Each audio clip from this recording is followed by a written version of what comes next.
solemne y pública de posesión del doctor Harold Vanguero como miembro correspondiente de la Academia de Ciencias Económicas. Tenemos 7 puntos. Primero el himno nacional. Segundo, mensajes y excusas. Tercero, presentación del académico por el doctor Julio Silva, presidente de la Academia. Luego, presentación del trabajo de Harold Vanguero, denominado Ensayo sobre la irracionalidad económica, con especial referencia a Colombia. Quinto punto, lectura de los comentarios por el académico de número Edgar Moncayo. Y 6, toma de juramento y entrega del diploma y de la medalla. Y 7, vino de honor. Entonces primero himno nacional.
Bueno, el segundo punto, mensajes y excusas.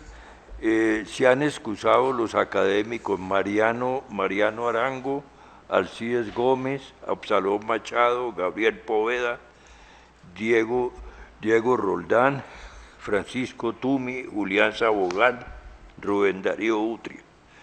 Y los académicos correspondientes Albert Berry y Carlos Ortiz. Se han excusado también los ministros Janet Gija, ministra de Educación Nacional, Mauricio Cárdenas, ministro de Hacienda, María Claudia Lacuntir, ministra de Comercio, Industria y Turismo, Simón Gaviria, director del DNP, Enrique Peñalosa, alcalde de Bogotá, Juan Carlos Henao, de la Universidad Externado de Colombia, senadora Claudia López,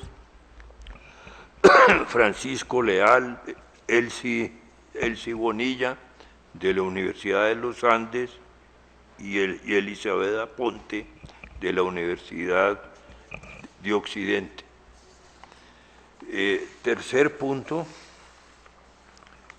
presentación del doctor Banquero por el presidente de la Academia, doctor Julio Silva Colmenares. Estimados académicos que nos acompañan, ilustres personalidades, amigos y amigas. Para la Academia Colombiana de Ciencias Económicas es honroso recibir hoy como miembro correspondiente al destacado profesor Harold Enrique Banguero, quien vive en Cali y va a fortalecer nuestro capítulo del Valle del Cauca, que es una de las grandes tareas que tenemos hacia el futuro, y es el fortalecimiento de nuestros capítulos regionales. El profesor Banguero es economista industrial de la Universidad del Valle, tiene un doctorado en economía social de la Universidad de North Carolina y un postdoctorado de la misma universidad. Trabaja en la actualidad en la Universidad Autónoma de Occidente, ha trabajado también en la Universidad Santiago de Cali, en la Universidad ICESI, en la Universidad de los Andes y en la Universidad del Valle, y tiene como campo de actividad en la investigación la economía regional y urbana, el análisis económico regional y la economía internacional. El doctor Banguero ha publicado numerosos artículos en diversas revistas de Colombia y del exterior, que no podríamos leer ahorita, y es de su autoría un trabajo sobre el análisis de la población, conceptos, métodos y aplicaciones, publicado en el año 2005, otro trabajo sobre ensayos sobre desarrollo tecnológico y competitividad del Pacífico colombiano del 2004 y varios libros con coautoría de otros investigadores. Asimismo, como hombre de universidad, ha dirigido múltiples trabajos de investigación y de grado de estudiantes de esa zona y de otras partes del país. Bienvenido, doctor Banguero, a esta que será de ahora en adelante su casa. Muchas gracias, doctor Julio. Bueno, muchas gracias, Julio. Cuarto, presentación del texto que preparó el doctor Banguero, denominado Ensayo sobre la irracionalidad económica, con especial referencia a Colombia. Bien, quiero comenzar dando mis agradecimientos a la Junta Directiva de la Academia por haber considerado mi nombre y mi obra para hacerme acreedor a esta distinción de miembro correspondiente en la Academia. Es algo que me honra profundamente y en esa dirección he tratado de armar esta presentación esta noche, presentando un tema que yo sé que es polémico, pero bien interesante de mirar. Ustedes ven que el título es algo como en contravía de lo que uno esperaría, que es tratar de defender la racionalidad económica. Yo digo, ensayo sobre la irracionalidad. Y para ello pues tomo algunos datos y estadísticas del caso colombiano para tratar de mostrar algunas situaciones en donde considero que esta existe. Y uno de los supuestos fundamentales de todo el análisis económico es precisamente el de la racionalidad económica.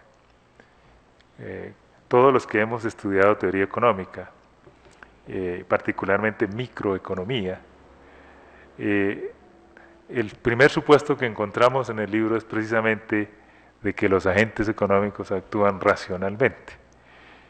El punto es, indudablemente, que se entiende por esa racionalidad, ¿no es cierto? Y el propósito que me anima esta noche, y que lo aprendí cuando estaba bastante joven en mis estudios, precisamente en los Estados Unidos, leyendo a un hoy Premio Nobel de Economía, el profesor Gary Becker, que ha sido una persona que se ha ocupado de tratar de explicar fenómenos no económicos con economía, particularmente en todo lo que tiene que ver con decisiones sobre la familia y sobre aspectos sociales como el crimen, etcétera, etcétera. Y para ello, pues obviamente ha tenido que utilizar modelos económicos con diferentes variantes. Mi punto de partida precisamente es un trabajo de él publicado por allá en los años 60 que se llama Irrational Behavior and Economic Theory.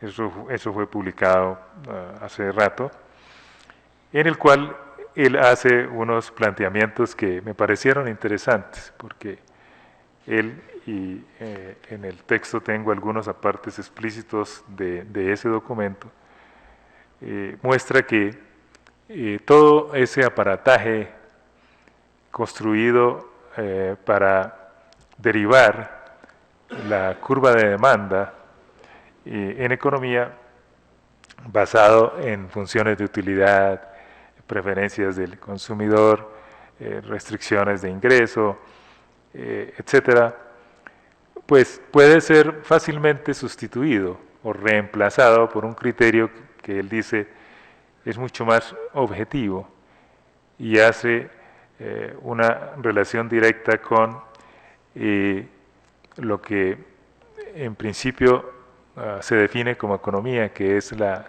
ciencia o la disciplina que trata de asignar recursos escasos a diferentes preferencias o múltiples preferencias, y entonces lo que se busca es encontrar precisamente criterios para hacer la mejor asignación, la asignación más óptima posible. Él dice que todo ese aparataje se puede reemplazar simplemente con una aplicación simple del principio de la escasez.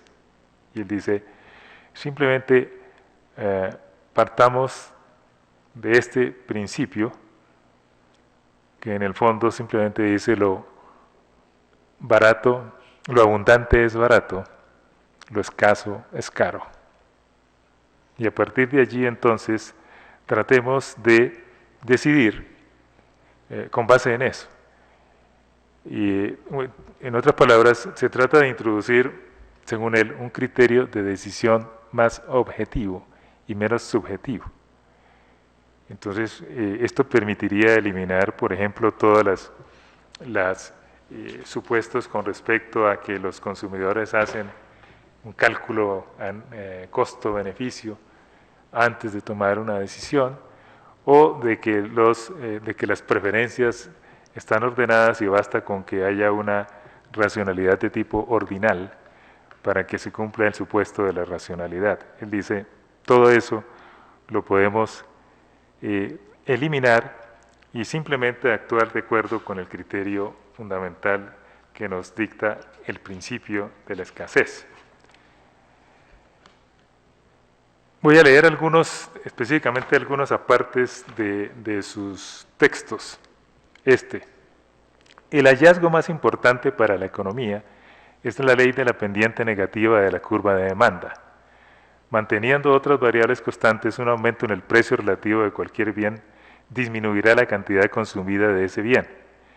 Y más adelante dice, desarrollaremos un modelo de comportamiento irracional para demostrar que las relaciones básicas de la demanda se derivan fundamentalmente de la existencia de la escasez y no de la suposición del comportamiento racional del consumidor. Más adelante, vamos a evitar las funciones de utilidad, las curvas de indiferencia, supuestos de comportamiento racional, transitividad y otros atavíos del análisis moderno de la demanda. Vamos a ver que la conclusión principal proviene de un principio más general que el del comportamiento racional, y ese es el de la escasez de los recursos, lo cual define el problema económico. Así podemos derivar las funciones normales de demanda, aun cuando las unidades familiares se comporten de forma irracional. Y más adelante dice, una definición seria de economía sería que la economía es el estudio de la asignación de recursos escasos para satisfacer necesidades en competencia. Toda sociedad, sin importar su organización, debe determinar de algún modo lo que se produce, cómo se produce y cómo se distribuye ese producto. La base de lo que es la economía se refiere a la selección entre diferentes opciones, y no cabe duda que una economía tiene muchas opciones entre los diferentes productos. La selección entre opciones también entra en juego para determinar cómo producir lo deseado, ya que una variedad de técnicas y combinaciones de factores pueden ser utilizadas en la producción de la misma cosa. En ese proceso, los precios juegan un papel fundamental aún en sectores que no forman parte del mercado y donde no existen precios monetarios. En estos casos, los economistas utilizan el ingenioso descubrimiento de los precios sombra que desempeñan la misma función. En principio, una oficina central de planificación podría determinar qué producir, cómo producirlo y la distribución de los productos sin tener que depender de los precios, solamente subordinada a esquemas de insumo-producto, a ecuaciones de restricciones de recursos y a metodologías similares. Sin embargo, todos los esfuerzos que se han hecho para reemplazar la función de asignación que desempeña el sistema de precios ha llevado a cuellos de botella, producción excedente y múltiples problemas y quejas. Esto sí ya es mío. En el fondo, las apartes anteriores llevan a la misma conclusión. El principio fundamental del cual se deriva todo análisis económico es el de la escasez, el cual puede expresarse de forma simple como lo abundante tiende a ser barato, o sea, de bajo precio, valor, en tanto que lo escaso tiende a ser caro, o sea, de alto precio, valor. Este principio relaciona de manera objetiva y directamente el valor, precio del mercado, precio sombra, costo de oportunidad, que le asignan los agentes económicos a un bien o servicio para propósito de consumo final, materia prima o insumo, con el grado de abundancia o escasez del mismo en un espacio y tiempo determinado.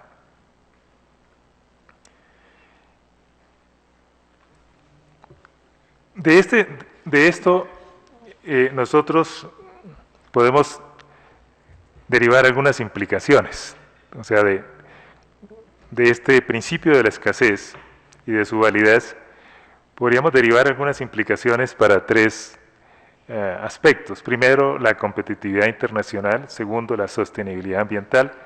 Y tercero, el bienestar social. Para la competitividad internacional, el principio de la escasez tiene manifiestas implicaciones para producir eficientemente en un país o en una región. En efecto, en la medida en que están disponibles o se crean tecnologías apropiadas para hacer un uso mayoritario de sus recursos abundantes en la producción de bienes y servicios de igual o mejor calidad, menores serán los costos de producción de los mismos y por lo tanto mayor la probabilidad de hacerse competitivos en el mercado mundial. En condiciones similares, un país que usa mayoritariamente sus recursos abundantes en la producción de bienes y servicios de igual o mejor calidad tiene mayores posibilidades de acceder al mercado mundial en un contexto de libre mercado, ya que sus costos serían menores que aquellos que lo hacen con recursos relativamente escasos. Para la sostenibilidad ambiental, en la medida en que un país logra hacer abundante un recurso mediante una bien diseñada estrategia para garantizar su renovación en el tiempo, podrá sostener su eficiencia productiva en un contexto ambientalmente sostenible. Contrario a lo que ocurre cuando se usan recursos no renovables en la producción, su agotamiento en el tiempo lleva a elevar su valor o costo de oportunidad, haciendo cada vez más costosos los bienes producidos utilizando esos recursos. Paradójicamente, cuando la producción se hace en base a recursos renovables, la renovación y el eventual aumento del recurso llevan no solo a garantizar la eficiencia económica en el largo plazo, sino la sostenibilidad ambiental del recurso. Un ejemplo claro de este impacto se presenta en un país que genera la energía que necesita en base al recurso hídrico.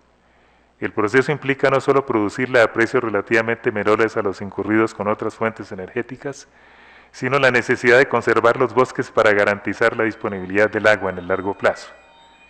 Esto significa no solo más agua, sino menos erosión de suelos, más vida animal y menos contaminación aérea, entre otras externalidades. En contraste, es conocido por todos el enorme deterioro ambiental, destrucción de bosques, contaminación de las aguas y del aire, producido por el uso de fuentes energéticas no renovables, petróleo, carbón, gas, entre otras.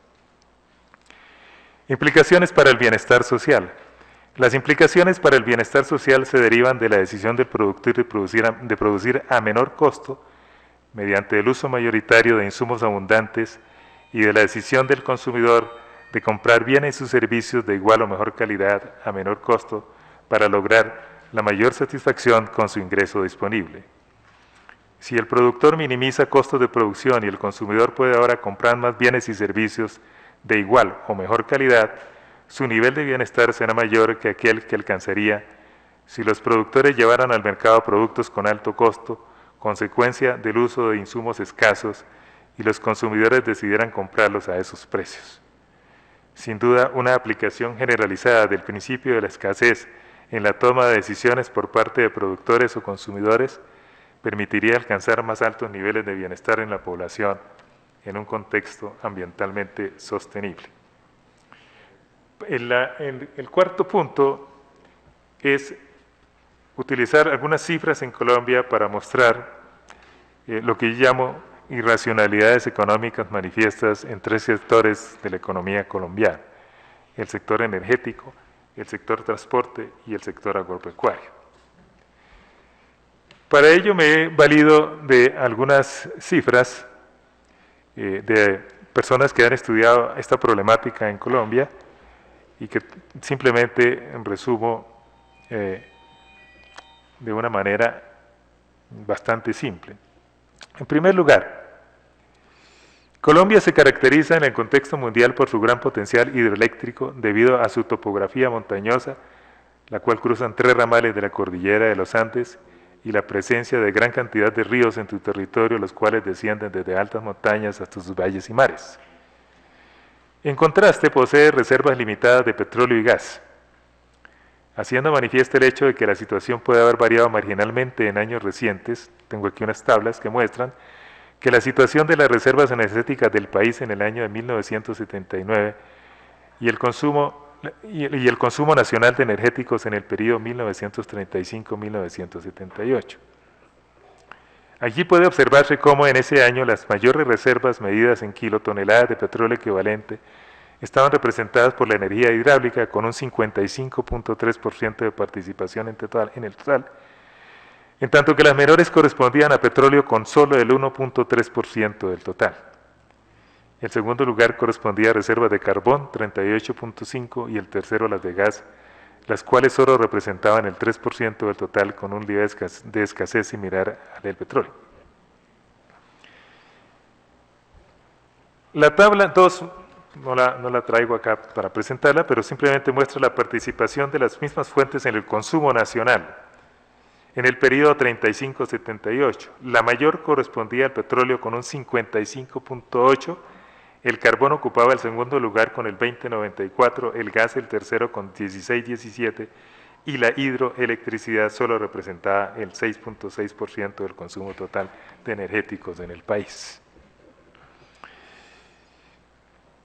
De la comparación de estas dos tablas se deriva una conclusión inobjetable. El país consumía y continúa consumiendo hoy en día en mayor proporción los energéticos más escasos en reservas, siendo los más costosos y contaminadores del ambiente, y en una mínima proporción los más abundantes, más baratos y menos contaminantes. Un ejemplo claro de irracionalidad económica a la luz del principio de escasez, con altos costos para la economía nacional, la sostenibilidad ambiental del país y el bienestar de los colombianos.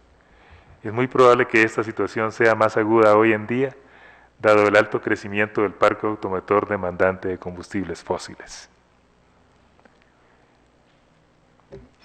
El caso del sector transporte. Si la situación del país en consumo de energéticos es manifiestamente irracional, recuerden que esta irracionalidad es con base en principio de la escasez. No lo es menos en el caso del transporte. Traigo aquí cifras en una tabla que va desde 1949 hasta 1989. Aunque se pueden hacer muchos comentarios sobre las cifras, lo que es claro al observar las tendencias de utilización relativa de los diferentes medios de transporte es que a lo largo de la segunda mitad del siglo pasado, Colombia, a diferencia de lo ocurrido en muchos países más avanzados en su proceso de desarrollo, se bajó del barco y del tren para subirse definitivamente a los camiones y a los aviones. Las carreteras ganaron más preponderancia en desmedro del transporte fluvial y el férreo. Es claro que el transporte por carretera pasó de 22.76% de participación en 1949 al 85.45% en 1989. O sea que este país hoy en día se mueve fundamentalmente por carretera. Y obviamente el transporte por ferrocarril bajó del 37.91% su participación en el 49 a un 1.7% participación en 1989. Si se tiene en cuenta el alto consumo de petróleo que implica el desplazamiento de vehículos por carretera, casi el 50% del consumo total de petróleo tenía como destino el transporte. Resulta al menos insólito que el país haya optado por el medio de transporte más escaso y por lo tanto el más costoso, en contravía de lo que recomendaría el principio de la escasez. Para mostrar aún más el grado de irracionalidad económica existente en este sector, miremos ahora los costos del transporte por tonelada kilómetro. Aquí hay una tabla 5 que los compara. Al compararlos se observa cómo la modalidad más barata es el transporte fluvial. Al pasar del agua al ferrocarril, el costo casi se duplica, de 4.94 toneladas a 7.79 por ferrocarril. Por agua a 7.79 por ferrocarril. Recuerden que la más barata es agua, 4.94, por ferrocarril 7.99. Al pasar del ferrocarril a la carretera, el costo nuevamente se duplica al llegar al 14.53. Y el avión nuevamente lo duplica. O sea que, indudablemente que el haber escogido sistemas de transporte basados en carretera y en avión nos coloca en una situación de tener que no solamente absorber mayores costos de transporte, sino los más ambientalmente dañinos de todos los posibles. Muy bien. Voy a leer las palabras de una persona estudiosa de este tema, Diego Sandoval. En efecto, tomando las cifras de diferentes estudios de transporte y estimativos preliminares de carga para 1989, se pueden calcular los graves efectos que ha representado para la navegación fluvial, como también el transporte férreo, el abandono y la falta de atención del Estado en los últimos 20 años. El costo social de esta situación es inmenso, ya que solo considerando ahorros en consumo de combustible, una situación de mayor equilibrio entre los diferentes modos le hubiera significado un gran ahorro de recursos al país. En forma paralela a la falta de atención del Estado al transporte fluvial y férreo, el crecimiento desproporcionado del transporte por carretera se debe a la no existencia de transporte intermodal. En efecto, una articulación razonable para el comercio del centro del país con el exterior debería utilizar el río Magdalena o el ferrocarril para largos recorridos longitudinales y en las carreteras transversales transbordar la carga hacia centros de consumo, como es el caso de Bogotá, Medellín, Bucaramanga. Como se observa, los costos de tonelada kilómetro son casi un 50% más reducidos en ferrocarril que en carretera, proporción que se reduce a casi una tercera parte si se trata del transporte fluvial. Sin duda, lo ocurrido en el caso del transporte en Colombia es otro caso manifiesto de irracionalidad económica, con altos costos económicos, sociales y ambientales para el país, con el agravante de que no se ve hacia el futuro una intención de corregirla, sino de profundizarla, en la medida en que el grueso de la inversión en infraestructura en los próximos años se dedicará mayoritariamente a la construcción de nuevas carreteras. El sector agropecuario. Un tercer sector que muestra alta dosis de irracionalidad económica en el país es el agropecuario. Colombia es un país ubicado en el trópico, lo cual le crea condiciones muy distintas a las observadas en los países del norte o sur del mundo. Tiene una configuración geográfica montañosa en su zona andina con grandes planillanuras en el oriente, el occidente y el norte. Una gran proporción de su territorio está cubierto de bosques tropicales, fuentes de abundantes aguas que corren hacia las zonas planas, antes de desembocar en los grandes ríos y en los mares. La tierra plana de buena calidad para hacer agricultura mecanizada en Colombia es escasa. Aquí presentamos algunas cifras de disponibilidad. Entre 1960 y 2015, esa tierra agrícola pasó de ser el 5.1% en 1960 al 8% en el 2015. O sea que sigue siendo muy limitada. En cambio, teníamos en 1960 84.3% del territorio cubierto en bosques. Hoy en día tenemos, según el censo agropecuario del año pasado, 56.9% del territorio en bosques. O sea que hemos deforestado una cantidad significativa del bosque colombiano, en tanto que los pastos pasaron del 10.6 al 38.3% en el mismo periodo. No considero aquí los cultivos ilícitos porque la situación puede ser peor. La historia económica del país muestra a Colombia como un país eminentemente forestal hasta mediados del siglo XX. Sin embargo, esta situación cambió gradualmente a lo largo de la segunda mitad del siglo XX y en lo que va corrido el presente siglo con el desarrollo de grandes proyectos de agricultura moderna en las tierras aptas para ello, pero sobre todo con la destrucción de grandes extensiones de bosques para ampliar la frontera de pastos para utilizarlos en ganadería extensiva. Ya les dije, en los últimos años el porcentaje de áreas en bosques en Colombia se redujo en un 27.4% y el área de pastos creció en un porcentaje similar. En tanto que la participación del uso agrícola, del suelo en uso agrícola solo aumentó al 2.9% entre 1960 y el 2015. Se observa que mientras en Colombia se deforestan aproximadamente 900.000 hectáreas, solo se reforestan 250.000 al año, en un proceso continuado de agotamiento de las reservas forestales del país. Esto es de Leiva. El problema de la deforestación es muy grave porque de todos es conocido el papel fundamental que cumple el bosque en la conservación del ecosistema ambiental en múltiples dimensiones, entre las cuales se destacan la conservación de las aguas, de los suelos, de la fauna, del aire puro. Por lo tanto, de su existencia depende que Colombia siga siendo un país abundante en recursos naturales renovables y pueda disponer de ellos para la producción de bienes y servicios de bajo costo. Su no conservación, por el contrario, implicaría en el futuro el agotamiento de las aguas para uso como la generación de energía, el suministro de agua potable a la población, el uso del agua en la agricultura y la ganadería, la erosión y la desertificación de los suelos, la extinción de la fauna silvestre, mayor contaminación de aire con dióxido de carbono y agravamiento del efecto invernadero, entre otras consecuencias ambientales, todas ellas conducentes a un encarecimiento en la producción de bienes y servicios basados en el uso de los recursos naturales renovables, algo que a todas luces parece económicamente irracional. La abundante riqueza natural que posee el trópico debe ser el punto de partida para la adopción de un modelo agropecuario que, aprovechando racionalmente los recursos naturales renovables disponibles, permita crear sistemas agropecuarios sostenibles. Acciones encaminadas a conservar y restaurar la reserva forestal en tierras no aptas para la explotación agropecuaria, adopción de sistemas silvopastoriles y modelos de agricultura orgánica en tierras de ladera y reducción sensible de fertilizantes y plaguicidas en la agricultura de tierras planas son fundamentales para devolverle al sector agropecuario su racionalidad económica y garantizar así la competitividad internacional, la sostenibilidad ambiental y el mejoramiento de la calidad de vida de todos los colombianos. Concluyo.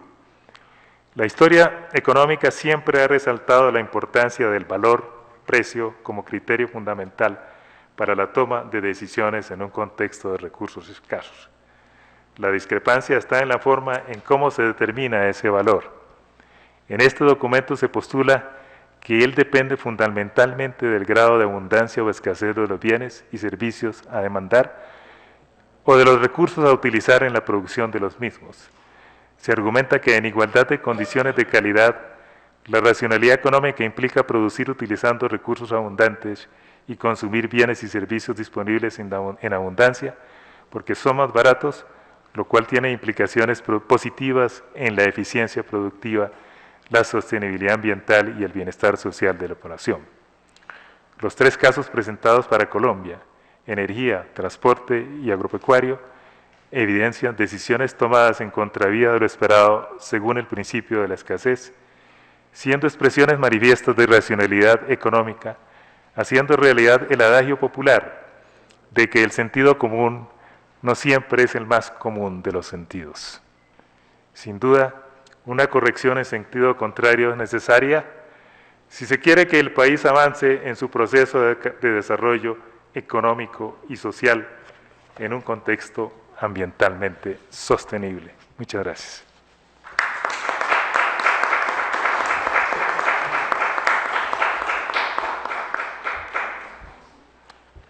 Muchas gracias, Harold, por la interesante y precisa presentación que nos ha hecho sobre el tema. Y vamos a tener ahora el comentario que va a hacer el académico de número Edgar Moncayo.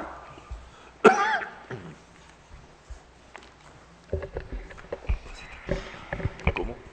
¿Quieres pasarte ya? Bueno, pues no sé, para poder manipular. Ahí puedes verlo. Okay. Lo que es que ves. No hay como... No, pero yo veo aquí. Bueno. Gracias, Edgar. Señor presidente, señor secretario, doctor Harold Vanguero, invitados especiales, señoras, señores, colegas. Para mí es muy grato hacer los comentarios de la ponencia de ingreso de Harold, con quien comparto pues la condición de vallecaucano y lo vamos a apoyar mucho junto con Edgar a impulsar ese capítulo de la academia en el Valle del Cauca. Conozco a Harold hace mucho tiempo, pero pues más recientemente, digamos, lo conocí por allá o comencé a interactuar con él después de mi regreso de Lima, de los tiempos del Grupo Andino, en una empresa de consultoría que teníamos con Edgar Reveis y con Rodrigo Escobar. Hicimos unos trabajos allá sobre el Valle del Cauca, en los que participó Harold, pero después lo volví a encontrar con ocasión del relanzamiento de la Asociación Colombiana de Estudios Regionales Urbanos, que se hizo en Cartagena hace unos 10 años ya, en donde, por invitación de Adolfo Meisel, en ese momento en el que estaba en el Banco de la República en Cartagena, convocó a los que ya eran miembros de esta asociación con la presidencia de Harold. En esa oportunidad se decidió relanzar la asociación y yo tuve la oportunidad de suceder a Harold en la presidencia de ACER, que es una asociación que ha venido evolucionando bien, de unos núcleos pequeños de 10 investigadores regionales que éramos hace 10 años, ya la asociación tiene unos 50 miembros y va a celebrar muy próximamente su 10º encuentro nacional. Allí pues he tenido la oportunidad de conocer, de discutir los trabajos que ha hecho Harold sobre economía regional y especialmente sobre la economía del Valle del Cauca. Esta ponencia que él nos ha presentado me ha obligado a repasar elementos que había dejado, digamos, de lado durante muchos años, la teoría microeconómica de la elección, de la demanda, las características de la función de demanda y la función de oferta, que me dieron a mí mucho trabajo. La formulación matemática de esas propiedades. Pero pues fue muy interesante porque he hecho un repaso de distintos temas, no solamente lo que tiene que ver específicamente con la ponencia de Harold, sino sobre, por ejemplo, la influencia que Gary Becker, o cómo yo, digamos, llegué al conocimiento de Gary Becker,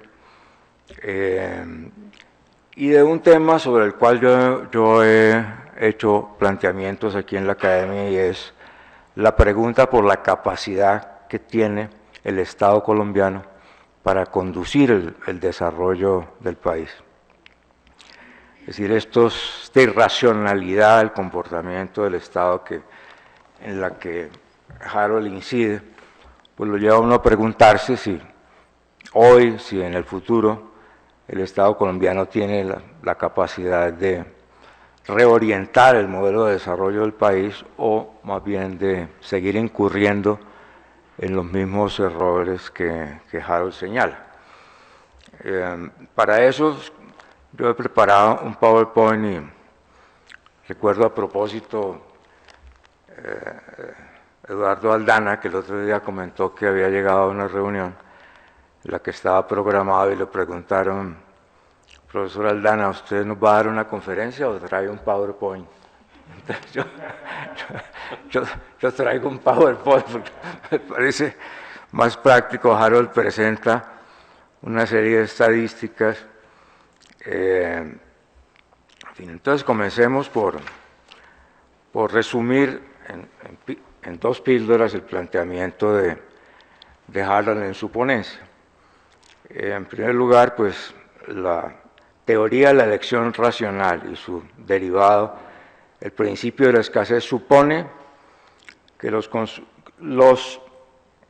supone el consumo de bienes abundantes, baratos,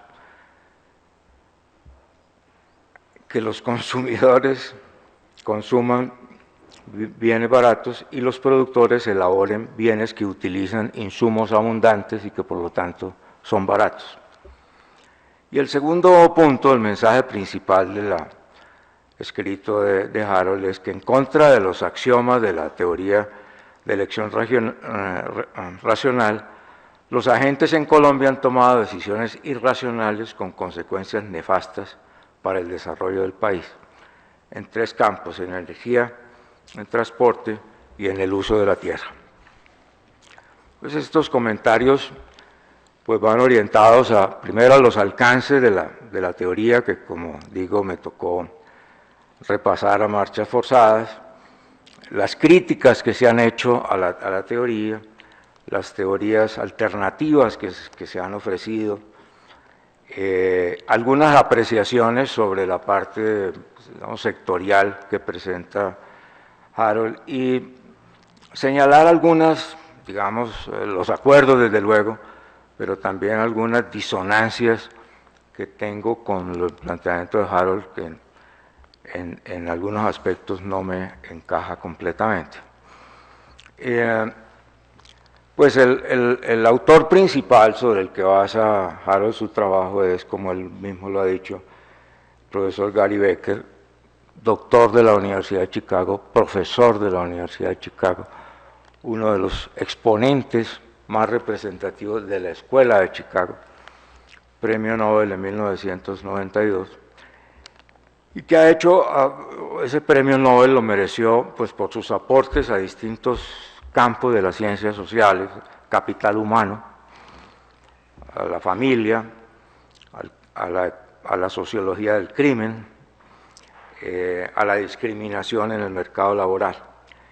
Y la aplicación de estos conceptos desarrollados por Becker a campos diferentes a la economía dio origen a una expresión que fue la del imperialismo económico, ¿no?, que se recibió pues con beneplácito en algunos sectores y también con resistencia y hasta con rechazo en otros sectores, como la ciencia política, el derecho, porque era la irrupción de la economía en campos ajenos y la pretensión de que a través de los principios de la elección racional, del individualismo metodológico, podían explicarse fenómenos en donde generalmente se piensa que los actores se comportan irracionalmente, como en el caso del crimen, por ejemplo. Yo tuve la oportunidad de conocer el trabajo de Becker por allá a principios de los 90, porque fue el autor en el que se basó un libro que tuvo mucho impacto en Colombia,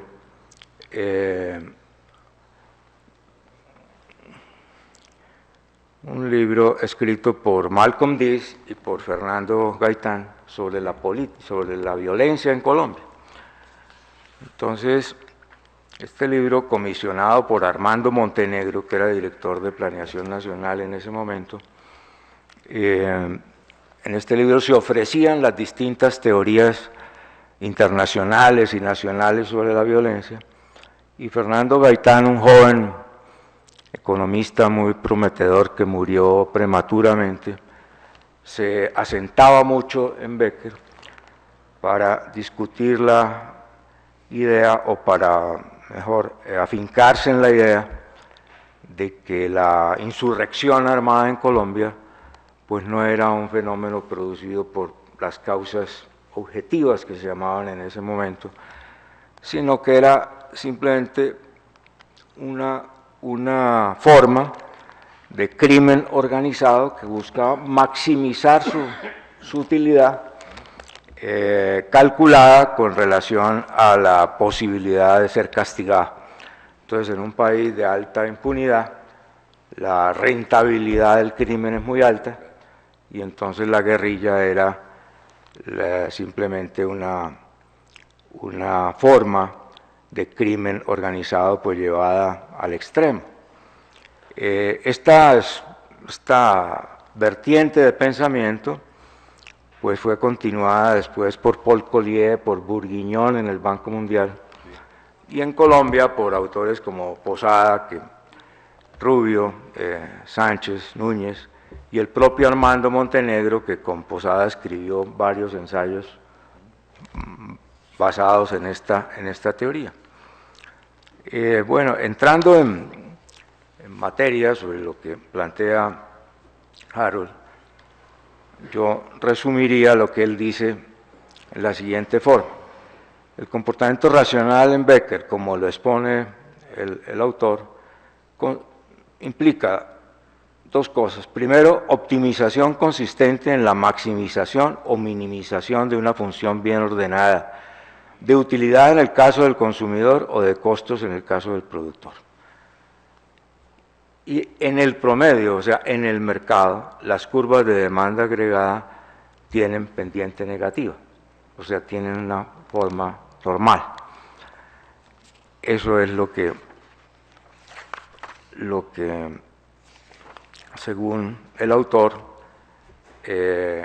plantea Becker en su teoría. Aquí tengo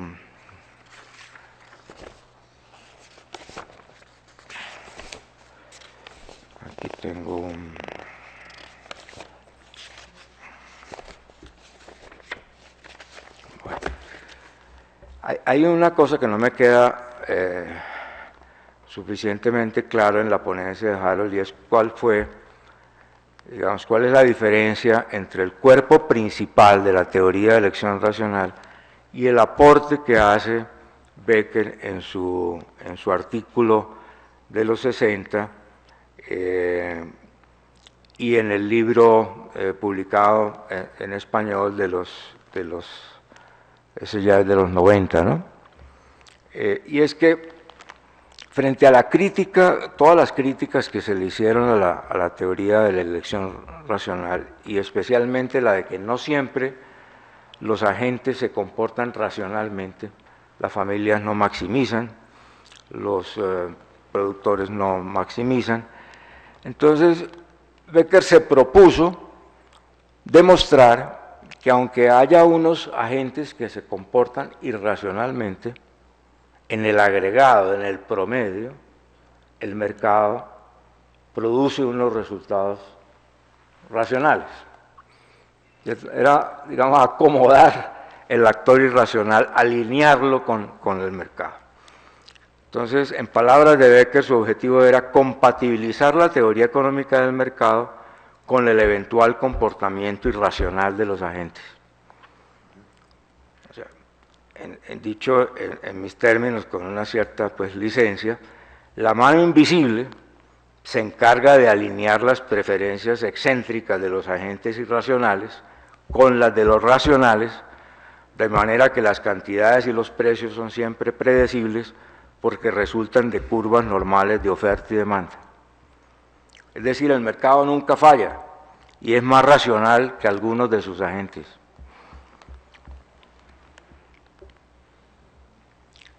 La pregunta que posteriormente surge en el desarrollo del trabajo de Harold es ¿por qué si los agentes se comportaron irracionalmente, el mercado no se encargó de alinear ese comportamiento con lo que era más deseable para la sociedad, como lo postulaba? ¿Sí? Bueno, la corriente principal de la teoría de elección racional, pues, ha sido uno de los temas de la teoría económica pues, más controvertidos. Y entre las críticas más conocidas pues, está el fundamentalismo del mercado que dio base para las políticas neoliberales que se practicaron en el mundo y en América Latina a partir de los 80 hasta hoy, en algunos casos, ¿no?, conocidos, con resultados conocidos. En segundo lugar, el irrealismo de los supuestos, pues, perfecta información, consistencia intertemporal. Alguna vez nuestro propio José Antonio Campos me dijo, es que la consistencia intertemporal es muy difícil. El conocimiento, la inteligencia que se necesita para sopesar alternativas en un ambiente de incertidumbre, en fin, todo eso a los críticos les parece muy irrealista, pero pues Becker es de la escuela de Chicago y se mantiene en aquella famosa afirmación de Friedman según la cual el irrealismo de los supuestos en un modelo no importa porque lo que importa en el modelo es su capacidad de predecir. Si el modelo predice bien, no importa si los supuestos son realistas o no. Entonces, este modelo predice bien, según sus practicantes. Y la tercera vertiente de crítica es el problema de la agregación, ¿no? Si uno puede extrapolar el comportamiento de un agente individual al comportamiento de un agente colectivo, al de un grupo. Es decir, si el mercado es simplemente la suma del comportamiento de los agentes. Y entonces, pues, aquí la teoría de la emergencia, que en el mercado no habría emergencia, la teoría que domina Edgar, según la cual pues el todo es más que la suma de las partes, entonces el mercado no sería simplemente la sumatoria de los comportamientos individuales, sino algo más, ¿no? No existirían las externalidades, los efectos manada, en donde el comportamiento del grupo influye sobre el comportamiento del individuo. Y finalmente, pues lo que creo la crítica más potente, que es el famoso teorema de la imposibilidad de Arrow, según el cual ninguna decisión social puede cumplir todos los axiomas de la decisión racional individual.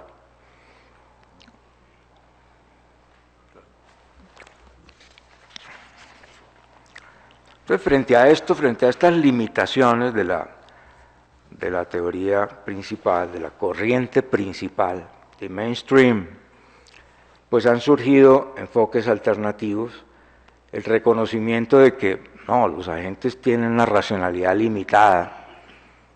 Herbert Simon fue uno de los precursores de las teorías de bounded rationality, que el reconocimiento de que en la conducta humana intervienen otros factores distintos al afán de lucro individual, que son los institucionales, factores institucionales, o sea, sociológicos, psicosociales.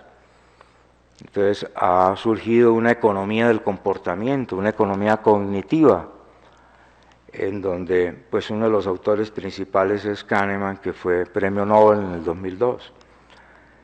Y del otro lado del Atlántico, pues la crítica de Bourdieu, el sociólogo francés, por ejemplo, según el cual pues en el comportamiento de los agentes influye mucho el oficio que desempeña, el hábitus, las reglas de juego del campo en donde actúa, y entonces según este enfoque, pues una forma es la que tiene el ingeniero de decidir, y otra forma es la que tiene el abogado, y otra forma es la que tiene el economista, porque los ritos, las reglas de juego son distintas en cada uno de estos campos. Yo puse aquí una notica ahí, bueno, el economista o no decide o supone que decide. Entonces, ya aplicado a los sectores pues, particulares que Harold analiza, entonces este principio de la escasez plantearía que los bienes abundantes, por ejemplo las vías fluviales, tienen un precio bajo, o sea, son baratos. En cambio, los bienes escasos, como las carreteras, son caros o tienen un precio alto. Entonces, aquí viene un campo bastante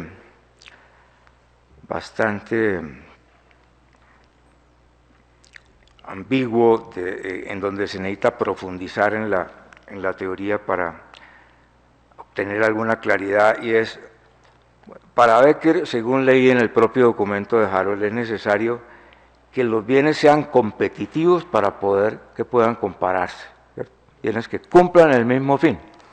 Entonces, producir transporte, pues entonces está la vía fluvial, está la carretera, está el ferrocarril.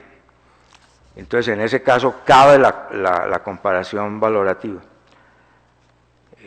Pero, por ejemplo, en la implicación que hace Harold del principio de la escasez a la competitividad internacional, entonces plantea lo que yo entiendo como que el país debería dedicarse a producir aquellos bienes con insumos baratos, o sea, con insumos en tierra, y renunciar, digamos, a producir bienes que requieren insumos caros, como por ejemplo los bienes manufacturados.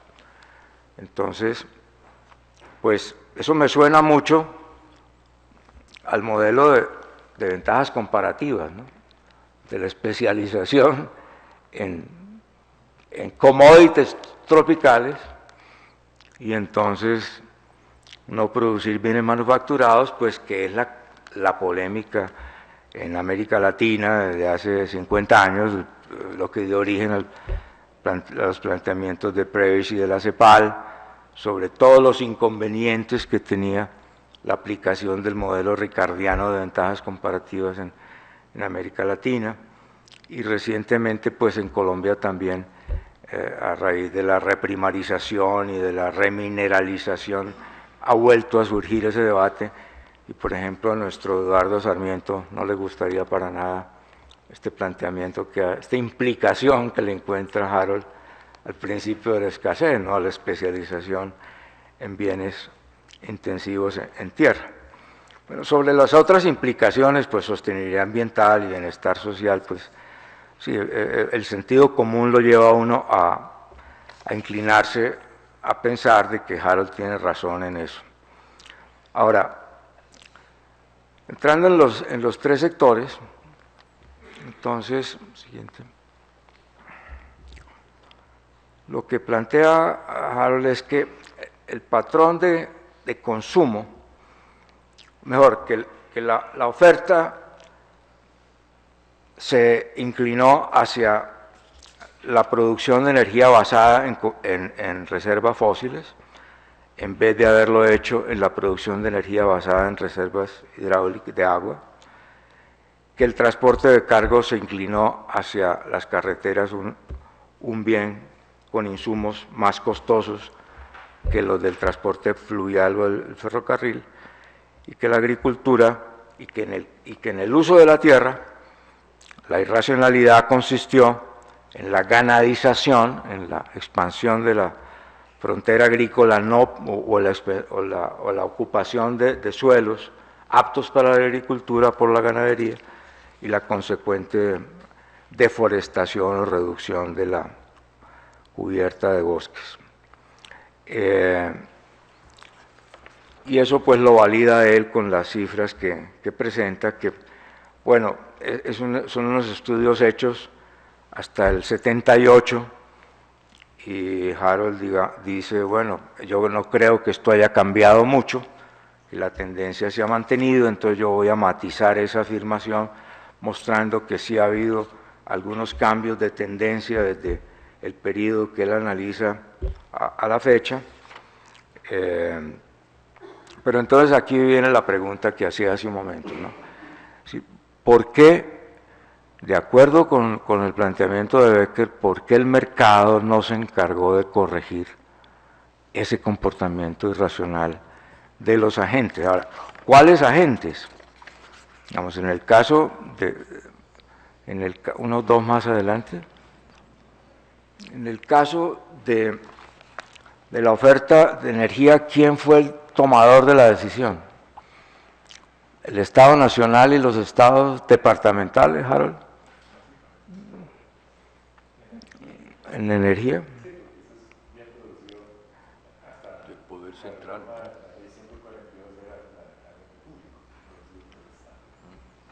En el caso del transporte de carga, el tomador de la decisión fue el Estado Nacional también.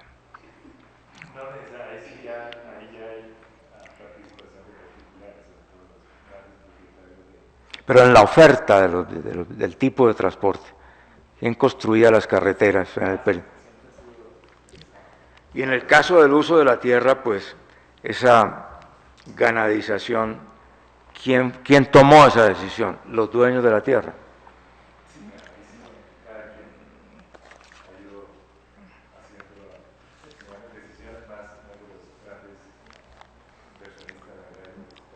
Entonces, la hipótesis que yo hago, sobre todo en el caso de los dos primeros casos de energía y de carga, es que el mercado no corrigió la conducta irracional de los agentes porque no se cumple una de las condiciones que el propio Becker impone, y es que participen en el mercado numerosos agentes, numerosos oferentes y numerosos demandantes. Entonces, si era un mercado monopólico, dominado exclusivamente por el Estado, pues no había otros agentes que compensaran ese comportamiento para que en el promedio los resultados fueran menos irracionales, ¿sí? Entonces, el problema no es solo de la conducta, del comportamiento del Estado, sino de la naturaleza monopólica de esos mercados. Lo que faltó ahí fue más mercado, lo que faltó fue competencia, ¿sí? Voy a hacer aportar unos datos sobre el comportamiento de algunos sectores, por ejemplo el de la energía, en donde busqué las cifras, pero no entiendo por qué en un cuadro que presenta Harold se ve con evidencia, pues se ve claramente que la fuente principal de energía fue el petróleo en ese periodo, pero en las cifras más recientes yo encuentro que en el caso de la generación de electricidad, la fuente principal sí es la energía hidroeléctrica. En segundo lugar el gas, en tercer lugar el carbón, y no aparece el petróleo como fuente de energía para el sector eléctrico. O sea, que en el sector eléctrico sí hay cierta racionalidad, porque la energía, la fuente hidráulica es el 80% de la generación de energía eléctrica. Bueno, en cuanto al tema de la deforestación, pues sí, la ganadización es un factor que reconocen todos los analistas, pero habría que agregar otros: la minería ilegal, los cultivos de coca, en lo cual pues Harold se abstuvo de incursionar por complicado el tema, la propia construcción de carreteras es una de las causas de la deforestación. Y hay un artículo reciente que encontré en el periódico de la Universidad Nacional que dice que a pesar de todas estas causas anteriores, la causa principal no es ninguna de ellas, sino el 50% de la deforestación se está haciendo en la Amazonía. Y la causa de eso son los planes inconclusos, truncados de penetración de la Amazonía, de expansión de la frontera agrícola, que se hicieron en los años 70 y los años 80 y se quedaron inconclusos. Entonces, ahí muestro unos mapas siguientes, donde si ustedes ven acá en el primer mapa de la izquierda, están los departamentos en donde está concentrada la deforestación. ¿Cierto? Allá en Antioquia, Meta, Guaviare, Putumayo, que coinciden con las zonas del conflicto armado también, y con las zonas donde hay presencia de cultivos de coca. Eso es un nudo en donde convergen distintos vectores y ciertamente pues es una de las campos en donde hay mayor conflictividad o ha habido mayor conflictividad en el país en los últimos tiempos. Hay un estimativo de que 26 de los municipios del posconflicto representan el 60% del total de la deforestación. Entonces, ya para terminar, el trabajo pues, de Harold lo valoro mucho porque me llevó a hacer este repaso de temas, a buscar estadísticas y a volverme a plantear una pregunta que, como dije antes, ya había expresado aquí en esta mesa, y es, pues si el experimento con el modelo neoliberal descalifica el mercado como conductor del proceso de desarrollo, entonces uno dice, y sobre todo los que como yo somos de una tradición que cree, digamos, en el cambio estructural conducido por el Estado, entonces que sea el Estado, pero el Estado presenta estas enormes falencias, estas enormes incapacidades, esta irracionalidad, esta ineptitud en muchos frentes. Y entonces yo presenté aquí unos indicadores mostrando cómo Colombia en los rankings de capacidades internacionales institucionales ocupa los últimos lugares. Y si encima de eso está el problema de la cooptación y la corrupción que ha estudiado Edgar Reveiz tan profundamente, pues entonces uno también entra en un gran escepticismo sobre la capacidad que tiene el Estado de conducir el desarrollo. Entonces, si no es el Estado y no es el mercado, ¿quién podrá ayudarnos? Como decía el Chapulín Colorado.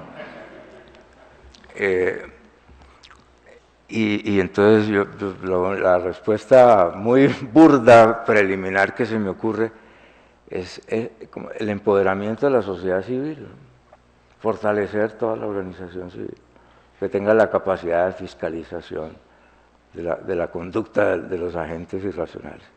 Muy bien, muchas gracias a todos. Muchas gracias, Edgar, por el muy interesante comentario sobre el trabajo de Harold, que nos va a dejar aquí en la academia unos temas que tenemos que seguir discutiendo, porque esto da lugar a, digamos, a que sea profundizado, sobre todo ahora que se piense en un modelo, o digamos algunos pensamos que se pueda hacer un modelo nuevo de desarrollo. ¿Conducido por quién? Sí. Bueno, entonces, punto 6, toma de juramento, entrega del diploma y de la medalla.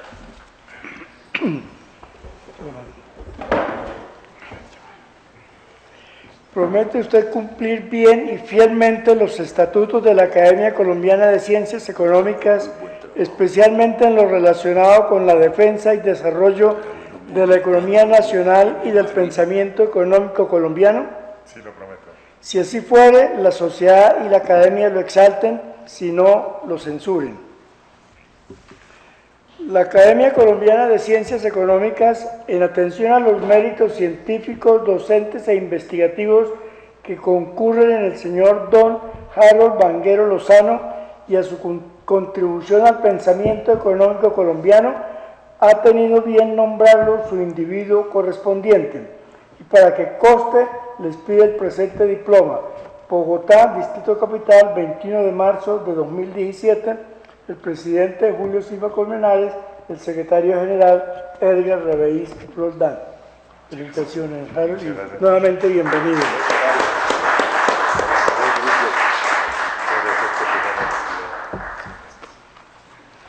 Y ahora entonces, como distinción de nuestra academia, te imponemos la respectiva medalla que debes usarla en todas las ceremonias solemnes a que asistas. Muchas gracias.